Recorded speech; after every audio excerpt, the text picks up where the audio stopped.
Welcome to Ample Blaze's video tutorial on how to add additional clocks on your Windows 10 operating system. Now, we've done an earlier video about Windows 11. This one is going to show you how to do this on Windows 10, and we're probably going to combine these videos as well for you.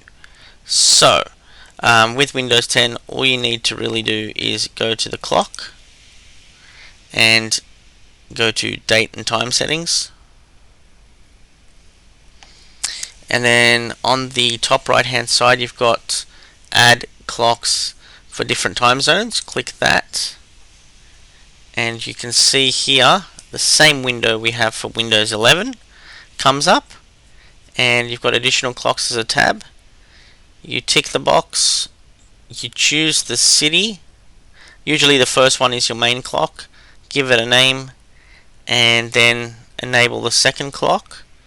And also remember that this can be anywhere in the world. I've chosen Adelaide, and once you've done that, click OK, and you can hover across it and you can see that local time, we'll do that again, local time Brisbane is 4:26 and Adelaide time is 3:56. If we click on it, you've got the two times over here as well. So that's how we do it on Windows 10, adding additional clocks to your Windows 10 system. Thanks for watching. Don't forget to like and subscribe to our channel, Ample Blaze. Thank you.